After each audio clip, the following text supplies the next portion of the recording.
اعوذ باللہ من الشیطان الرجیم بسم اللہ الرحمن الرحیم اللہم افتح علینا حکمتک وانشر علینا رحمتک یا ذا الجلال والاکرام۔ قریش صحن میں کھچا کھچ بھرے ہوئے تھے اس وقت اور اپنی قسمتوں کے اور اپنی زندگیوں کے فیصلوں کے منتظر تھے۔ آپ باہر تشریف لائے اور خانہ کعبہ کا دروازہ تو بلند ہے، تو آپ نے دونوں بازو اس کے ساتھ اس کے سائڈ پر ٹکائے اور لوگوں کو خطاب کیا۔ فرمایا اللہ کے سوا کوئی معبود نہیں، وہ تنہا ہے، اس کا کوئی شریک نہیں، اس نے اپنے وعدہ سچ کر دکھایا، اپنے بندے کی مدد کی اور تنہا سارے گروہوں کو شکست دی۔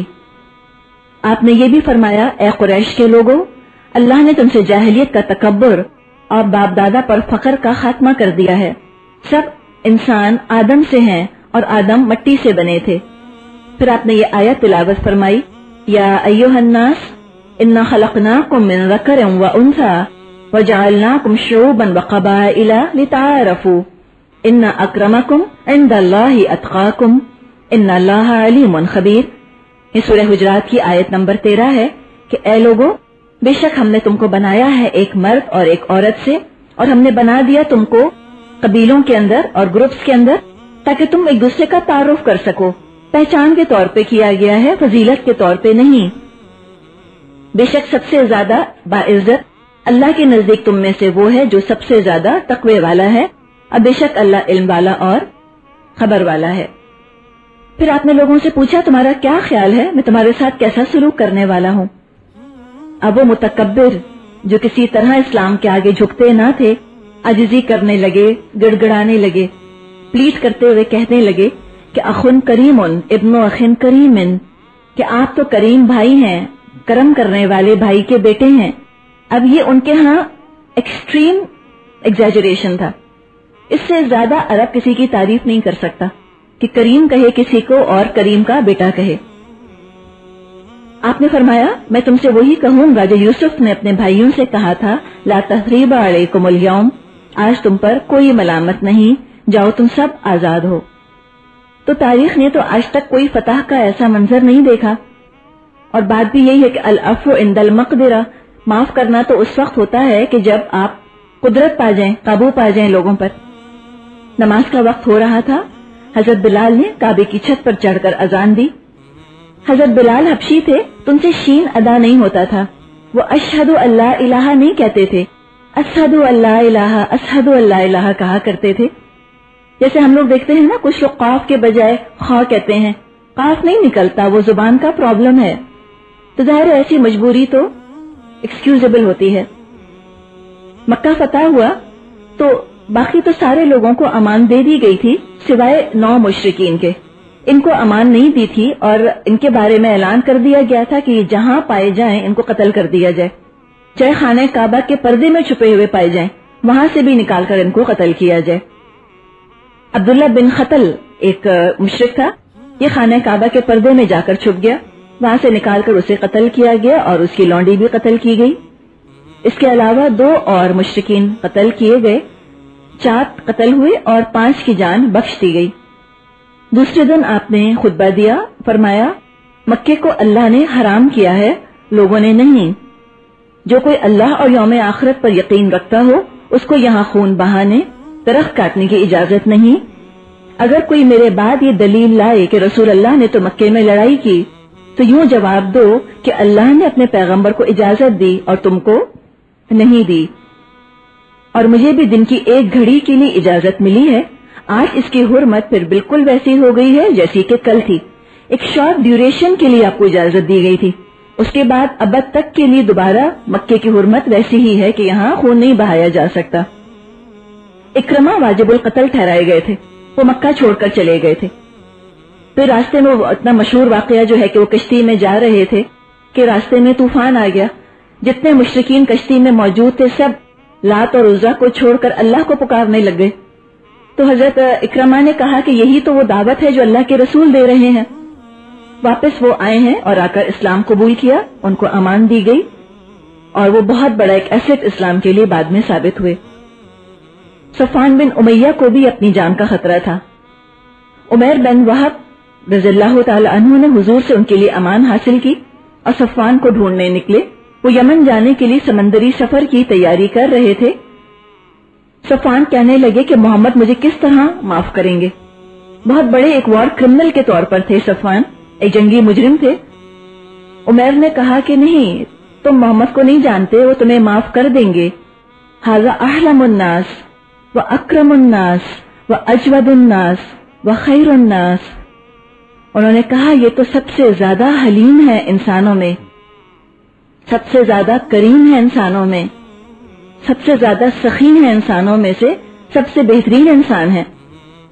صفوان آئے اور رسول اللہ سے 2 مہینے کی انہوں نے مہلت مانگی کہ میں اسلام کو ابھی دیکھنا چاہتا ہوں، اسٹڈی کرنا چاہتا ہوں، تو 2 مہینے کی مہلت دے دی جائے. اللہ کے رسول نے ان کو 4 مہینے کی مہلت دی. حنین کے بعد صفوان بن امیہ اسلام لے آئے. جب لوگ آئے تو ہند بھی آئی، اور ہند بہت خوفزدہ تھی کہ حضرت حمزہ کی لاش کے ساتھ جو کچھ اس نے کیا تھا تو کہیں اس کی سزا اس کو نہ دی جائے. بھیس بدل کر آئی. حضرت عمر بھی وہاں پر موجود تھے اور رسول اللہ صلی اللہ علیہ وسلم جو بیعت کے الفاظ کہہ رہے تھے عورتوں سے بیعت لینے کے لیے، حضرت عمر وہ الفاظ دہرا رہے تھے. یہ جو خواتین سے بیعت لی جاتی ہے اس کے الفاظ سورہ ممتحنہ میں آتے ہیں، آیت نمبر 12 میں. آپ نے فرمایا جو خواتین سے بیعت لی جا رہی تھی تو سب آئیں اور چلی گئی. اب ہند آئی، بھیس بدلے ہوئے تھی. حضور یعنی کہ الفاظ فرما رہے تھے، حضرت عمر اس سے بیعت لے رہے تھے. تو اس سے کہا کہ اب تم بیعت لو اس بات پر کہ چوری نہ کرو گی. اس پر بول اٹھی کہ ابو سفیان کنجوس آدمی ہیں، تو اگر ان کے مال میں سے میں کچھ لے لوں تو کیا یہ چوری ہوگی؟ تو آئیڈینٹی کھل گئی اس کی، وہیں پر سمجھ گئے کہ تو ہند ہے. تو اس سے جواب دیا گیا کہ ہاں تم ضرورت کا لے سکتی ہو. یعنی کہ اگر شوہر اتنا کنجوس ہے کہ بیوی بچوں کے جائز اخراجات کا بھی خرچہ نہیں دیتا تو بیوی کو اجازت ہے کہ اس کی جیب سے یا اس کے پرس میں سے اپنی ضرورت کا تھوڑا سا لے لے. تو رسول اللہ نے اس سے پوچھا تم ہند ہو؟ بولی ہاں. اے اللہ کے نبی جو ہو چکا اسے معاف فرما دیجئے. آپ نے معاف کیا. پھر اس سے کہا کہ تم زنا نہ کرو گی. اس پر بولی بھلا آزاد عورت بھی زنا کرتی ہے؟ یعنی کہ عرب جاہلیت میں بھی یہ تصور موجود تھا کہ آزاد عورتیں اپنی مرضی سے زنا نہیں کرتی، یہ تو مجبوری کی چیز ہے، لونڈیوں سے یہ کام کروایا جاتا ہے. اس جاہلیت کو دیکھیں اور آج کی جاہلیت کو دیکھیں تو آج شاید زیادہ ہی جاہل ہیں. فطری طور پر ان کو یہ احساس تھا کہ اڈلٹری اچھی چیز نہیں ہے اور کوئی نارمل عورت اپنی مرضی سے یہ کام نہیں کر سکتی. پھر آپ نے فرمایا اپنی اولاد کو قتل نہ کرو گی. ہند بولی ہم نے تو ان کو پالا پوسا، لیکن بڑے ہونے پر آپ ہی لوگوں نے انہیں قتل کر دیا، اب آپ اور وہ بہتر جانے.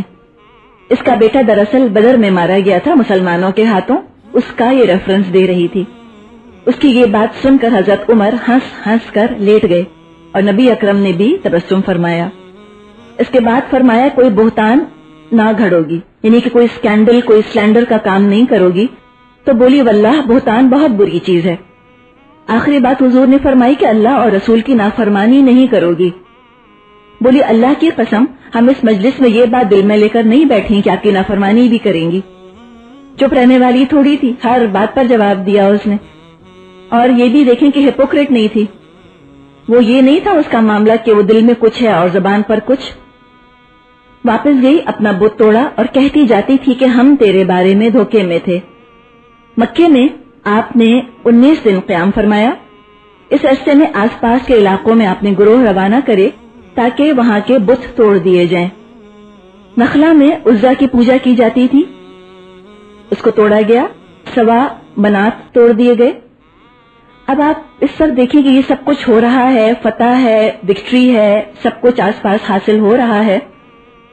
انصار بھی موجود ہیں اور شاید ان کو کچھ ایک لیفٹ آؤٹ فیلنگ ہو رہی ہو، ان کو لگ رہا ہو کہ اللہ کے رسول اپنوں میں آ گئے ہیں. تو آپس میں کہنے لگے کہ شاید رسول اللہ اب مکے ہی میں ٹھہرنے کا ارادہ رکھتے ہیں. آپ کو پتا چلا تو انصار سے فرمایا کہ میری زندگی اور موت اب تمہارے ساتھ ہے. یعنی کہ اب یہ نہیں ہو سکتا کہ مکہ فتح ہو گیا ہے تب میں یہیں ٹھہر جاؤں، واپس تمہارے ہی ساتھ انشاءاللہ جانا ہوگا. نبی اکرم صلی اللہ علیہ وسلم اب مکے ہی میں بھی قیام کیے ہوئے تھے. آپ کو اس دوران پتا چلا کہ بنو حوازن اور بنو ثقیف کچھ قبیلوں کو لے کر جنگ پر آمادہ ہیں. اس لیے کہ آپ کو یہ ذہن میں رہنا چاہیے کہ ابھی مکہ فتح ہوا تھا، پورا عرب فتح نہیں ہو گیا تھا. تو جو عرب میں مزید قبائل تھے ان میں سے کچھ کا یہ ارادہ ہوا کہ مسلمانوں سے ایک جنگ کر لی جائے.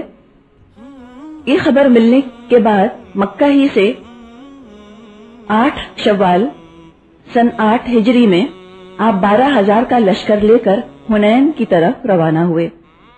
بہت سے نو مسلم بھی ساتھ تھے اور سابقون الاولون اور مہاجرین اور انصار یہ تو آپ کے ساتھ تھے ہی.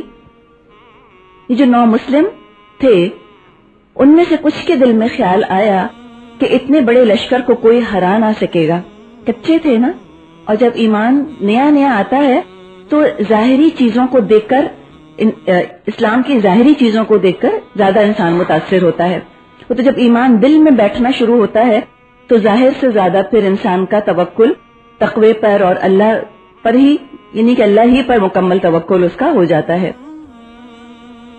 تو نو مسلم سے ان کے دل میں خیال آئے کہ اتنا بڑا لشکر 12,000 کا، اور عرب نے تو کبھی اتنا بڑا لشکر دیکھا نہ تھا. غزوہ احزاب میں بھی آئے تھے، سارے مل کر آئے تھے تو 10,000 لے کر آئے تھے، اور یہ تو 12,000 تھے. تو یہ خیال آیا کہ کبھی 313 مسلمان ہوتے تھے تو نہ ہارتے تھے، آج تو 12,000 ہیں تو کیسے ہاریں گے. یہ خیال اللہ کو پسند نہ آیا ان کا. جب پہنچے ہیں دشمن سے مقابلے کے لیے تو دشمنوں نے مسلمان پر اتنا زوردار حملہ کیا کہ تھوڑی دیر کے لیے مسلمانوں میں ایک بھگدڑ مچ گئی. نبی اکرم صلی اللہ علیہ وسلم اس کیوس اور اس کنفیوژن میں بھی اپنی جگہ ثابت قدم رہے اور بلکہ دشمنوں کی طرف آپ بڑھتے ہی چلے گئے. حضرت عباس رضی اللہ تعالیٰ عنہ کو آپ نے حکم دیا کہ لوگوں کو پکارو.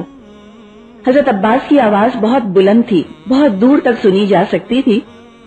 حضرت عباس نے بیت رضوان والوں کو بلانا شروع کیا، انصار کو پکارا، مہاجرین کو پکارا. رفتہ رفتہ لوگ واپس جمع ہوئے اور جم کر لڑائی کی، اور اس جنگ میں پھر مسلمانوں کو اللہ تعالیٰ نے فتح سے نوازا. اس کا ذکر سورہ توبہ آیت 25-27 میں آتا ہے. کثیر تعداد میں مال غنیمت حاصل ہوا. مکے میں جو لوگ نئے نئے مسلمان ہوئے تھے ان کا دل جیتنے کے لیے مؤلفۃ القلوب کی خاطر نبی اکرم صلی اللہ علیہ وسلم نے کھلے ہاتھ سے مال غنیمت تقسیم فرمایا.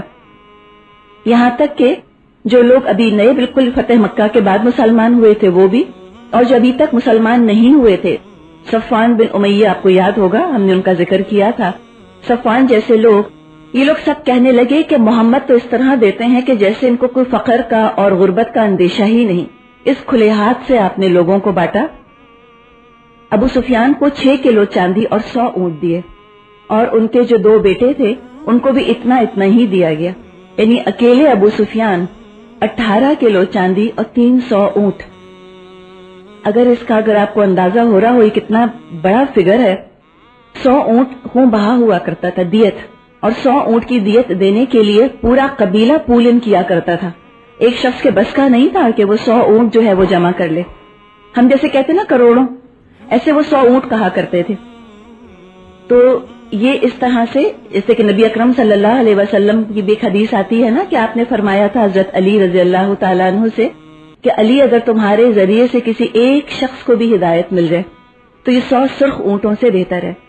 یہ میکسیمم ان کا ہوا کرتا تھا. تو 100 کے بجائے آپ سوچئے کہ ایک ہی شخص کو 300 اونٹ. یہ لوگ چونکہ کل تک مسلمانوں کے سخت دشمن تھے لہذا ان کا دل جیتنے کے لیے ان کو بہت زیادہ دیا گیا. صفوان بن امیہ کے بارے میں آتا ہے کہ وہ ایک جگہ یعنی حنین کے بعد ایک جگہ نبی اکرم کے ساتھ کھڑے ہوئے تھے، اور نیچے وادی میں انہوں نے دیکھا کہ ایک وادی ہے اور وہ اونٹوں سے اور بھیڑوں سے اور بکریوں سے بھری ہے جہاں تک نظر جائے. ابھی نئے تو کیا، ابھی تو مسلمان ہوئے ہی نہیں، اور ظاہر مال تو ہر ایک کی نظروں میں کھپتا ہی ہے. تو یہ منظر جب دیکھا صفوان نے تو ان کو بڑا اچھا لگا کہ یہاں سے وہاں تک وادی ہے اور اس میں بھرے ہوئے ہیں مویشی. اللہ کے رسول نے پوچھا صفوان تم کو یہ منظر اچھا لگتا ہے؟ انہوں نے کہا جی ہاں بہت بھایا ہے میرے دل کو. آپ نے کہا یہ سب تمہارا ہے، پوری وادی آپ تصور کر سکتے ہیں. اب یہ تو مال بٹ رہا ہے، انصار دیکھ رہے ہیں اور چپ چاپ اپنی باری کے منتظر ہیں. حکیم بن حزام حضرت ختیجہ کے بھتیجے تھے، ان کو 100 اونٹ دیے. انہوں نے مزید کی درخواست کی, 100 اونٹ اور دیے. قریشی غیر قریشی سب کو آپ نے ڈھیروں مال عطا فرمایا. عام لوگوں کے حصے میں 40 اور 50 اونٹ آ گئے. اس کے بعد فوج کی باری آئی. باقی مال غنیمت آپ نے فوج میں تقسیم کیا. دراصل یہ ان نئے مسلمانوں کا دل جیتنے کے لیے تھا اور غیر مسلموں کو اسلام کی طرف راغب کرنے کے لیے تھا. لیکن سب لوگ جو تھے وہ آپ کی اس حکمت عملی کو, اس اسٹریٹجی کو سمجھ نہ سکے. خاص طور پر انصار میں بے چینی پھیل گئی. انصار کو کچھ نہیں ملا تھا اس کے اندر سے, اور وہ آپس میں باتیں کرنے لگے. یہاں تک کہ کسی نے کہا کہ محمد تو اپنی قوم سے جا ملے. سعد بن عبادہ آپ کے پاس حاضر ہوئے, صورتحال سے آگاہ کیا. جب آپ کو یہ بات پتہ چلی تو آپ نے اس کو فوراً ہی ہینڈل کیا, اس لیے کہ سچویشن پھر خطرناک بھی ہو سکتی تھی کہ شیطان مزید نفس کے وسوسوں میں پھونکے مارے اور کہیں ایسا نہ ہو کہ پھر یہ بات دلوں میں رنجش کا سبب بن جائے اور دل خراب ہونے لگ جائیں. اس سے ایک اور بات پتہ چلتی ہے, وہ یہ ہے کہ اگر انسان کو یہ پتہ چلے کہ اپنے ساتھیوں میں کوئی غلط فہمی پیدا ہو رہی ہے تو فوراً اعتبار میں لے کر ان کو بات سمجھا دینی چاہیے. خود ناراض ہو کر نہیں بیٹھ جانا چاہیے کہ میرے بارے میں تم لوگوں نے ایسا گمان ہی کیوں کیا. ہم تو بہت سینسیٹیو ہوتے ہیں نا, ہم کہتے ہیں ہمارے بارے میں یہ سوچا ہی کیوں. وہ اپنی جگہ بات ہے, لیکن بہرحال اس وقت ضرورت یہ ہوتی ہے کہ جو بھی غلط فہمی, جو بھی وسوسہ کسی کے دل میں آیا ہے, اپنی طرف سے اس کو خلوص کے ساتھ کلیئر کر دیا جائے, خود ناراض ہو کے نہ بیٹھا جائے. ایک تو انصار کے دل تو آپ دیکھیں نا پہلے ہی چھوٹے ہو رہے ہوں گے. رسول اللہ کو اپنے وطن میں اور اپنے لوگوں میں دیکھ کر شاید کوئی لیفٹ آؤٹ یا ایک آؤٹ سائڈر جیسا وہ محسوس کر رہے ہوں. رسول اللہ نے حکم دیا کہ سارے انصار کو جمع کیا جائے. ایک جگہ سب جمع ہوئے اور آپ نے یہ بھی فرمایا کہ کوئی آؤٹ سائڈر نہ ہو, انصار کے علاوہ کوئی اور نہ موجود ہو. پھر نبی اکرم صلی اللہ علیہ وسلم ان لوگوں کے پاس تشریف لائے, اللہ کی حمد اور ثنا کی اور فرمایا یہ کیا بات ہے جو مجھے تم لوگوں کی طرف سے پہنچی ہے. انصار کے جو سمجھدار لوگ تھے بولے, یا رسول اللہ, ہمارے بڑوں نے ایسا نہیں کہا بلکہ چند نوجوانوں نے ایسا کہا ہے. اب جب یہ ایک دم آپ فیس ٹو فیس اس شخص سے آ جائیں تو ایک دم فیلنگ آتی ہے نا کہ ہم نے ان کے متعلق یہ سوچا. دراصل وہ کہاوت ہے نا کہ آنکھ اوجھل پہاڑ اوجھل. ذرا سی دیر کو کوئی اگر آپ کی نظروں سے اوجھل رہے, انصار کا آپ دیکھیں نا مدینے میں تو روز کا ملنا جلنا نبی اکرم صلی اللہ علیہ وسلم سے, روز کی صحبت, روز کی حاضری, اس کی تو کیفیت اور ہوتی ہے. اور اس صحبت سے جب اتنی مصروفیت رہی ہوگی فتح مکہ کے بعد اور حنین میں, تب وہ صحبت سے تو ذرا سا دور ہٹ گئے نا, وہ روز کا دیدار تو نہ ملا, وہ روز کی حکمت اور روز کی باتوں کی چاشنی اور وہ دیدار سے تو پھر محروم ہی رہے. تو پھر آپ دیکھیں کیسے ایک دم دلوں کے اندر فاصلے آنے لگتے ہیں نا. ایک تو کہاوت ہے کہ distance makes the hearts grow fonder, وہ کہتے ہیں نہیں, the distance makes the hearts grow wander, ادھر ادھر جانے لگتے ہیں. جیسے کہ اس میں ذکر آتا ہے ایک صحابی کا کہ وہ اپنے گھر سے نکلے کہتے ہوئے کہ نافقہ حنزلہ, کہ حنزلہ تو منافق ہو گیا. حضرت ابو بکر ان کو راستے میں ملے اور پوچھا کہ تم یہ کیا کہتے ہو.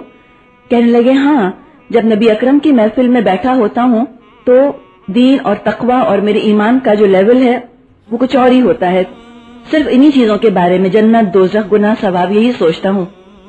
جب وہاں سے اٹھ کر گھر والوں کی طرف لوٹتا ہوں تو بیوی بچوں میں مشغول ہو جاتا ہوں. اس دل کی کیفیت کی تبدیلی کو بھی انہوں نے نفاق سمجھا, اتنے کیئرفل ہوتے تھے. حضرت ابو بکر نے فرمایا کہ ہاں میں بھی یہی سمجھتا ہوں. حضرت ابو بکر کو خیال آیا کہ شاید میں بھی منافق ہوں. کہا کہ چلو اللہ کے رسول سے چل کے ہم یہ بات ڈسکس کرتے ہیں. تشریف لائے دونوں اللہ کے رسول کے پاس اور بتایا تو آپ نے فرمایا ہاں یہ تو قدرتی بات ہے, وہ کیفیت جو محفل میں ہوتی ہے وہ گھروں کو لوٹ کر برقرار نہیں رہتی. اور آپ نے یہ بھی فرمایا کہ اگر تو یہ تمہاری وہی کیفیت برقرار رہ جائے تب تو فرشتے آ کے تم سے راستوں میں مصافحہ کریں, یعنی کہ تم تو پھر فرشتے بن جاؤ. کیفیت کا فرق تو ہوتا ہی ہے, صحبت سے اور صحبت نہ ملنے سے زمین آسمان کا فرق پڑ جاتا ہے. تو یہ کیفیت انصار کی بھی ہو گئی، کچھ فاصلہ سا محسوس کیا۔ اللہ کے رسول نے ان کو بلایا اور فرمایا یا معاشر الانصار، اے انصار، الم اجدکم ضلالا فہداکم اللہ بی، کیا تم لوگ پہلے گمراہ نہ تھے، پھر اللہ نے میرے ذریعے سے تم کو ہدایت دی۔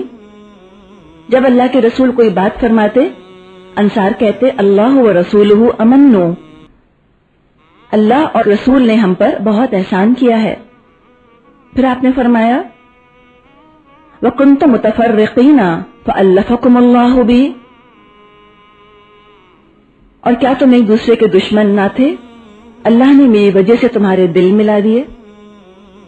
جواب میں پھر یہی کہا کہ اللہ و رسولہ امنو۔ پھر آپ نے فرمایا وَكُنْتُمْ عَالَةً فَأَغْنَاكُمُ اللَّهُ بِي، کیا تم محتاج نہیں تھے اور اللہ نے میری وجہ سے تم کو مالدار کر دیا۔ جب آپ کوئی بات کہتے، انصار پھر یہی کہتے کہ اللہ اور رسول کا ہم پر احسان ہے۔ پھر آپ نے فرمایا ما یمنعکم ان تجیبوا رسول اللہ صلی اللہ علیہ وسلم، کیا چیز تم کو روکتی ہے کہ تم اللہ کے رسول کو جواب نہیں دیتے۔ لو شئتم، اگر تم چاہو، قلتم، تم یہ کہہ سکتے ہو جئتنا کذا و کذا، کہ آپ ہمارے پاس اس حال میں آئے تھے، یعنی کہ جب میں تم کو اپنا فضل تم پر ظاہر کر رہا ہوں تو تم چاہو تو تم بھی اپنا فضل مجھے گنوا سکتے ہو، تم تو کہہ سکتے ہو کہ آپ تو ایسے ایسے حال میں ہمارے پاس آئے تھے، آپ کی تو زمین تنگ ہو چکی تھی آپ کے اپنے ملک کی، اور ہم نے آپ کو پناہ دی، جیسے کہ اللہ تعالیٰ خود فرماتا ہے سورہ انفال میں الذین آووا ونصروا، وہ جنہوں نے پناہ دی اور مدد کی، انصار کی تعریف کی گئی ہے وہاں پر۔ تو آپ نے یہی فرمایا کہ لو شئتم قلتم جئتنا کذا و کذا۔ پھر آپ نے ان سے فرمایا الا ترضون ان یذهب الناس بالشاة والبعیر، کیا تم راضی نہیں ہو اس بات پر کہ لوگ جو ہیں وہ یہاں سے اونٹ اور بکریاں اپنے گھروں کو لے جائیں، وتذهبون بالنبی صلی اللہ علیہ وسلم الى رحالکم، اور تم اللہ کے پیغمبر کو لے کر اپنے گھروں کو لوٹو، تم کیا بھیڑ بکریوں کے چکر میں پڑ گئے ہو۔ لولا الہجرت لکنت امرأ من الانصار، دیکھو اگر میں نے ہجرت نہ کی ہوتی، یعنی کہ میں مکہ کا رہنے والا نہ ہوتا، تو میں بھی ایک انصاری آدمی ہوتا، یعنی کہ انصار سے مجھے اتنی الفت ہے۔ وَلَوْ سَلَكَ النَّاسُ وَادِيًا وَشِعْبًا لَسَلَكْتُ وَادِيَ الْأَنصَارِ وَشِعْبَهَا، اگر دوسرے لوگ ایک راستے پر چلیں اور انصار ایک راستے پر چلیں تو میں انصار کے راستے پر چلوں گا۔ الانصار شعار والناس دثار انکم ستلقون بعدی اثرتا فاصبروا حتی تلقون علی الحوض، آپ نے فرمایا انصار میرا استر ہے اور دوسرے مسلمان میرا ابرہ ہے۔ استر تو جسم کے قریب ہوتا ہے نا، اندر ہوتا ہے، رازدار ہوتا ہے، اور باقی مسلمان سب اس میں شامل ہیں۔ آپ نے کہا وہ تو ابرہ ہیں، اوپر کی زینت ہیں، اصل تو انصار ہیں۔ پھر آپ نے فرمایا دیکھو انصار، میرے بعد تمہاری حق تلفی ہوگی جب تک کہ تم قیامت میں حوض کوثر پر مجھ سے ملو، صبر کیے رہنا۔ تو آپ نے فرمایا کہ ملاقات تو ہوگی انشاءاللہ، حوض پر ہوگی، وہاں ملوں گا، لیکن تمہاری حق تلفی ہوگی۔ اور یہ تو پھر اسلامی تاریخ میں ہم دیکھتے ہی ہیں کہ انصار کم سے کم ہوتے چلے گئے۔ احادیث میں بھی جیسے کہ آتا ہے کہ انصار کم ہوتے ہوتے آٹے میں نمک کے برابر ہو جائیں گے۔ قربانی کا جذبہ تھا نا، انہوں نے مٹا دیا، انہوں نے تو اپنے آپ کو، نہ امارت ملی، نہ خلافت ملی، نہ کوئی بلند عہدے ان کو ملے، اور ہوتے ہوتے بس ایک تاریخ کا حصہ ہی بن کر رہ گئے۔ لیکن اللہ کے ہاں جو ان کا مقام ہے وہ تو پھر بہت بلند ہی ہے، اور یہی دراصل کسی بھی انسان کی کامیابی ہے۔ جب نبی اکرم صلی اللہ علیہ وسلم نے خطبہ ارشاد فرمایا تو انصار اتنا روئے کہ ان کی داڑیاں تر ہو گئیں، کہنے لگے کہ ہم راضی ہیں کہ ہمارے حصے میں رسول اللہ آئیں۔ جب مال غنیمت تقسیم ہو چکا تو بنو حوازن مسلمان ہو کر آ گئے اور اپنے مال اور قیدیوں کی واپسی کا انہوں نے سوال کیا۔ رسول اللہ نے ان کو بتایا کہ سب کچھ تو لوگوں میں تقسیم ہو چکا۔ پھر آپ کے ترغیب دلانے پر مسلمانوں نے بنو حوازن کے قیدیوں کو آزاد کر دیا۔ یہ معاملہ آپ نے نمٹایا، اس کے بعد آپ نے عمرے کا احرام باندھا، پھر آپ نے عمرہ کیا، اس کے بعد پھر آپ دوبارہ مدینے روانہ ہو گئے۔ واپس مدینے آ کر 9 ہجری میں نبی اکرم نے 16 صحابہ کو مختلف قبائل کی طرف زکوٰۃ کی وصولی کے لیے بھیجا۔ اب تو اسلامی نظام اسٹیبلش ہو گیا ہے نا، اب زکوٰۃ کے لیے آپ نے لوگوں کو بھیجا۔ کچھ قبائل اب تک تابع نہیں ہوئے تھے، ان کی طرف آپ نے سرایا بھیجے۔ سرایا جانتے ہیں نا، جس میں خود اللہ کے رسول تو شامل نہیں تھے لیکن مسلمانوں کے چھوٹے چھوٹے لشکر۔ حضرت علی کو قبیلہ طے کے بت کو گرانے کے لیے بھیجا۔ یہ جو حاتم طائی جن کا کہ ہم ذکر سنتے ہیں، اسی قبیلے سے تھے۔ اپنے زمانے کے بہت مشہور سخی فلنتھراپسٹ، یہ ان کا قبیلہ تھا۔ حاتم طائی کے قبیلے والے نے جنگ کی اور مسلمانوں نے ان پر قابو پا لیا، اور حاتم طائی کی بیٹی قیدی بن کر مدینے آئیں۔ نبی اکرم صلی اللہ علیہ وسلم کا حسن سلوک اور احسان اور سخاوت جب انہوں نے دیکھا، اسلام قبول کیا، اور اپنے بھائی عدی بن حاتم کے پاس جو کہ شام چلے گئے تھے، ان کے پاس گئیں اور کہا کہ یہ جو رسول ہیں تمہارے والد سے زیادہ دریا دل اور سخی ہیں۔ یہ کوئی مذاق بات نہیں، ہم تو آج بھی محاورے کے طور پر استعمال کرتے ہیں کہ وہ تو حاتم طائی جیسا ہے۔ تو اللہ کے رسول کی سخاوت اس سے بھی بڑی ہوئی تھی۔ عدی بن حاتم آئے اور انہوں نے بھی اسلام قبول کیا۔ یہ اپنے بارے میں فرماتے ہیں کہ میرے ہی سوال کرنے پر بہت سے احکامات شکار کے بارے میں اترے، جو سورہ مائدہ میں ہم نے پڑھے تھے۔ بیرون عرب جو طاقتیں تھیں، ان میں سلطنت رومن امپائر اسلام کی طرف سے بہت خطرہ محسوس کر رہی تھی۔ غزوہ موطا میں مسلمانوں کی شجاعت اور پلاننگ کی وہ ایک جھلک دیکھ ہی چکے تھے۔ غزوہ موطا کے بعد قیصر روم نے ایک فیصلہ کن جنگ کرنے کا ارادہ کیا، اور اس کی تیاریوں کی خبریں مدینے پہنچ رہی تھیں۔ حضرت عمر فرماتے ہیں کہ ہمیں چرچا تھا کہ آل غسان ہم پر چڑھائی کرنے کے لیے اپنے گھوڑوں میں نال لگوا رہے ہیں۔ نال آپ جانتے ہیں نا، ہارس شو، یعنی کہ تیاریاں ہو رہی ہیں۔ ایک طرف روم کا خطرہ، اور کوئی معمولی امپائر نہیں، رومن امپائر، اس کا خطرہ کھڑا ہوا تھا۔ دوسری طرف منافقوں کی منافقت ابھی تک نئے نئے رنگ دکھا رہی تھی۔ وہ کہتے ہیں نا کہ چراغ بجھنے سے پہلے بہت زور سے بھڑکتا ہے، تو خیر منافقت کا چراغ کبھی بجھا تو نہیں، لیکن کم از کم جو رسول اللہ کے زمانے کے منافق تھے، ان کا تو چراغ اب بجھنے ہی کو تھا، لیکن بجھنے سے پہلے انہوں نے ایک اور بھرپور وار کرنے کا سوچا۔ اس مرتبہ مسلمانوں میں تفرقہ ڈالنے کے لیے اور کفر کے ایجنٹس کو پناہ دینے کے لیے ایک عمارت انہوں نے تیار کی، اور اس عمارت کا نام مسجد رکھ دیا۔ سورہ توبہ آیت نمبر 107 110 میں اس کا ذکر ہم نے پڑھا تھا، جس کو مسجد زرار کہا گیا۔ اور اس جگہ کو سینکٹیفائی کرنے کے لیے انہوں نے نبی اکرم سے درخواست کی کہ آپ وہاں آ کر نماز پڑھ لیجئے۔ آپ چونکہ ابھی غزوہ تبوک کی تیاریوں میں مصروف تھے، تو آپ نے فرمایا کہ اس وقت تو نہیں، ان کو ٹال دیا اور کہا کہ جنگ سے واپس آ کر دیکھا جائے گا۔ اسی دوران وحی نازل ہو گئی، اس جگہ کی حقیقت واضح کر دی گئی۔ سازش کا اور کانسپریسی کا ایک اڈا انہوں نے بنایا تھا، تو پھر آپ نے اس میں نماز پڑھنے کے بجائے حکم دیا کہ اس کو گرا دیا جائے۔ لہٰذا آپ کے حکم سے پھر وہ مسجد کے نام پر جو عمارت بنی تھی ڈیمولش کر دی گئی۔ رومنز کا مقابلہ کرنے کے لیے آپ نے پیش قدمی کا ارادہ کیا، بجائے اس کے کہ رومنز کو مہلت دی جائے کہ وہ آ کر اور مدینے پر حملہ کریں، اقدام کرنا چاہیے نا، اوفینسو لانچ کرنا چاہیے۔ تو لہٰذا آپ نے سوچا کہ ان کے حدود، ان کے علاقے میں جا کر جنگ کی جائے۔ عام اللہ کے رسول کا اصول یہ تھا کہ کسی بھی غزوے کا زیادہ چرچا یا زیادہ شہرہ آپ پسند نہیں کرتے تھے۔ آخری وقت تک لوگوں کو یہ پتہ نہیں ہوتا تھا کہ آپ کا ارادہ کس طرف کا ہے، اور حکمت اس میں یہی تھی کہ کہیں اگلی پارٹی تیاری زیادہ نہ کر لے اور بہت خون خرابہ نہ ہو۔ لیکن چونکہ یہ مہم غیر معمولی تھی، بہت بڑے اور بیٹل ہارڈنڈ ان کے جو رومن لیجنریز تھے ان سے مقابلہ تھا۔ دوسری بات یہ کہ زمانہ گرمی کا تھا، کھجور کی فصل تیار کھڑی تھی اور سواریاں بھی کم تھیں، اور سفر بہت طویل تھا، کوئی اندرون عرب کا سفر تو نہیں تھا، بہت دور کا سفر تھا، اور مسلمانوں کے ایمان کا یہ بڑا سخت امتحان تھا۔ لہٰذا آپ نے پہلے ہی سے اعلان کر دیا کہ رومیوں سے مقابلہ ہے، تاکہ لوگ اپنی اپنی تیاریاں مکمل کر لیں، اور آپ نے انفاق اور جہاد پر لوگوں کو ابھارا۔ اس کا بھی ذکر سورہ توبہ میں موجود ہے۔ عرب کے چاروں طرف سے قبائل آ کر اسلام کے پرچم تلے جمع ہونے لگے، 30,000 لوگ جمع ہو گئے۔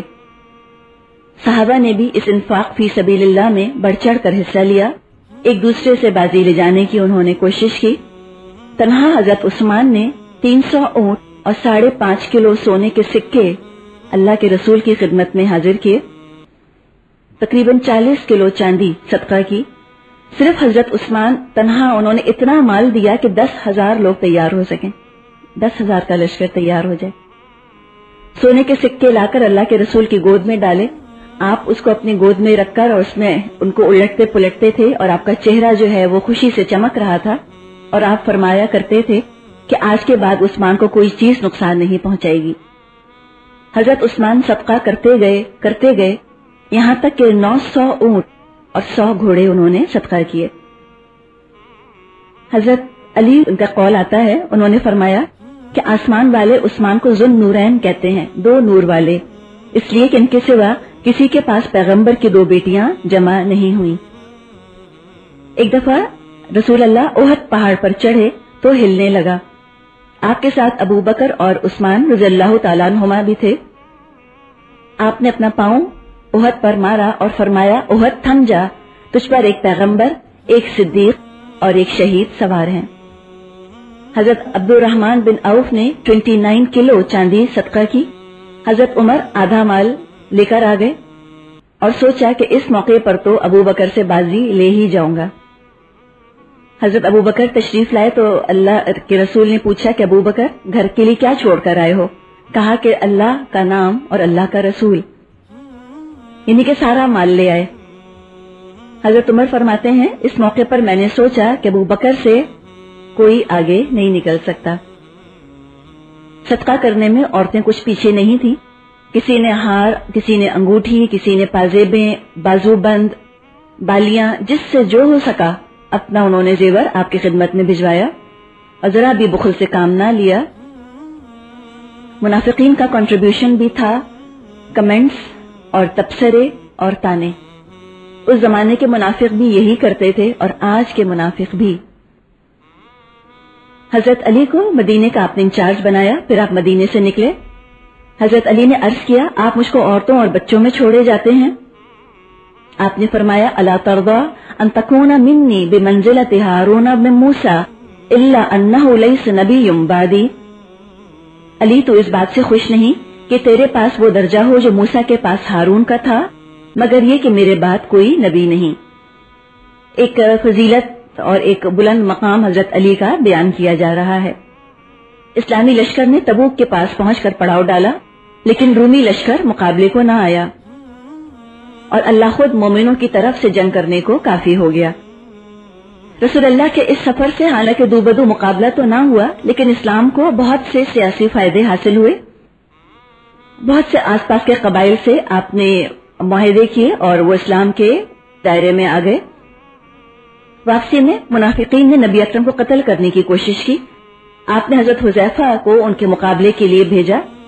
حضرت حذیفہ آگے بڑھے لیکن وہ لوگ بھاگ گئے. انہوں نے سوچا تھا کہ تنگ گھاٹی آتی تھی راستے میں، تو یہاں سے اللہ کے رسول گزریں گے تو یہاں پر ہمیں قاتلانہ حملہ کر کے اور آپ کو نعوذ باللہ قتل کر دیں گے. لیکن مقابلہ تو نہ کر سکے، بزدلی تو تھا ہی ان کا مرض. حضرت حذیفہ سے مقابلہ نہ کر سکے. نبی اکرم نے حضرت حذیفہ کو کچھ منافقین کے نام بتائے تھے اور فرمایا تھا کہ تم کسی کو یہ نام نہ بتانا. اس کے بعد سے حضرت حذیفہ کا نام صاحب سر نبی پڑ گیا، نبی کے ایک راز کے مالک. مدینے واپس آئے. 80 کے قریب منافقین نے آ کر اپنی اپنی ایکسکیوزز پیش کی. آپ ہر ایک کی ایکسکیوز قبول کر لیتے تھے. 3 مخلص مسلمان بھی تھے، کعب بن مالک، مرارہ بن ربیعہ اور ہلال بن امیہ. ان حضرات نے فیصلہ کیا کہ ہم ساتھ تو نہیں گئے لیکن ہم کوئی عذر بھی پیش نہیں کریں گے. وہ کہتے ہیں نا کہ العذر اقبح من الذنب، عذر گناہ سے بھی زیادہ برا ہے.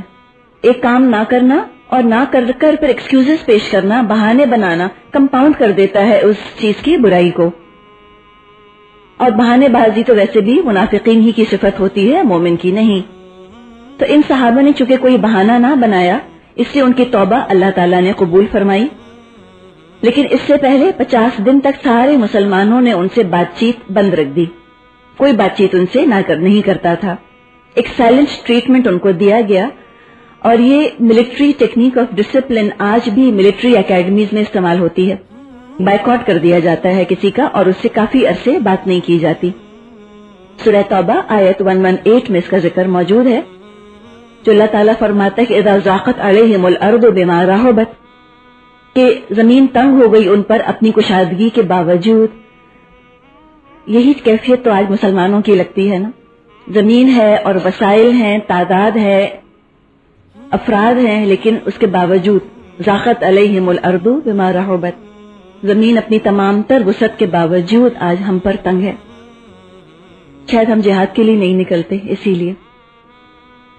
اس غزوے کے بعد یعنی تبوک کے بعد چوک در چوک لوگ مدینے آنے شروع ہوئے اور اسلام قبول کیا۔ اس کو عام الوفود بھی کہا جاتا ہے، ایئر آف ڈیلیگیشن۔ اسی سال شاہ حبشہ نجاشی کا انتقال ہوا۔ نبی اکرم صلی اللہ علیہ وسلم نے اس کی غائبانہ نماز جنازہ پڑھائی۔ ام کلثوم رضی اللہ تعالی عنہا حضرت عثمان کی جو بیوی تھی، رسول اللہ کی بیٹی، ان کا بھی اسی سال انتقال ہوا۔ رسول اللہ نے حضرت عثمان سے فرمایا، میرے پاس تیسری بیٹی ہوتی تو اس کی شادی بھی تم سے کر دیتا۔ اسی سال عبداللہ بن ابی رئیس المنافقین کا بھی انتقال ہوا۔ مرنا تو سبھی کو ہے، چیز یہ ہے کہ انسان نے کیا عمل کیے اور کیا لے کر گیا۔ اللہ کے رسول کو اذیت پہنچانے کا اور تنگ کرنے کا کوئی موقع اس شخص نے ہاتھ سے جانے نہیں دیا تھا، اس کے باوجود آپ تو رحمت للعالمین تھے۔ اس کا بیٹا جب کرتا مانگنے آیا کفنانے کے لیے اپنے باپ کو، تو آپ نے اپنا کرتا عنایت فرمایا، اس کے لیے دعائے مغفرت کی اور اس کی نماز جنازہ بھی پڑھی۔ اس کے بعد وہی نازل ہو گئی کہ اب آئندہ کسی منافق کی قبر پر کھڑے نہیں ہوں گے اور نہ آپ اس کے لیے اب دعائے مغفرت کریں گے۔ اسی سال مسلمانوں نے اسلامی شریعت کے حساب سے حج کیا۔ حضرت ابو بکر امیر حج بنا کر بھیجے گئے، یعنی کہ 9 ہجری کی ہم بات کر رہے ہیں نا، اس کے سارے ایونٹس ہیں یہ۔ حضرت ابو بکر جب حج کے لیے تشریف لے گئے تو وہاں اعلان ہو گیا کہ اب کوئی مشرک اس سال کے بعد حج نہیں کرے گا۔ یہ تمام واقعات سورہ توبہ میں موجود ہیں۔ ایک ڈیلیگیشن نجران کے عیسائیوں کا بھی آیا، 60 افراد پر مشتمل تھا، اور اسی موقع پر سورہ آل عمران کی آیات 59-61 نازل ہوئی۔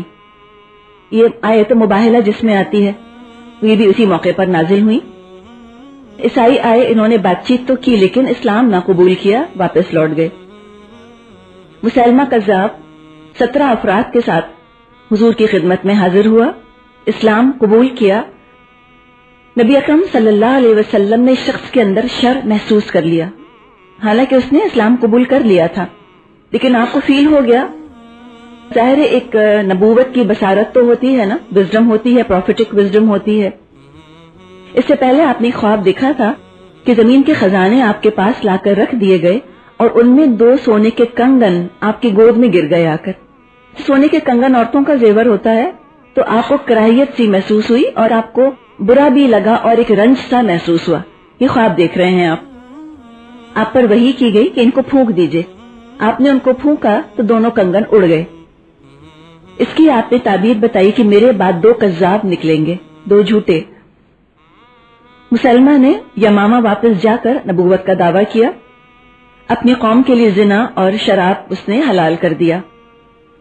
یہ بھی کہہ رہا تھا اور ساتھ ہی ساتھ باقی اسلام کی باتوں کو بھی مانتا تھا، اذانیں بھی ہوتی تھیں، نماز بھی پڑھتے تھے، رسول اللہ کو اللہ کا رسول بھی مانتے تھے، ساتھ ہی ساتھ یہ بھی انہوں نے چینجز کر دیے، خود نبوت کا دعویٰ بھی کر دیا، اور اتنا مشہور ہوا، اتنا پاپولر ہوا، لوگ اتنی اس سے محبت کرنے لگے کہ یمامہ کا رحمان کہلانے لگ گیا۔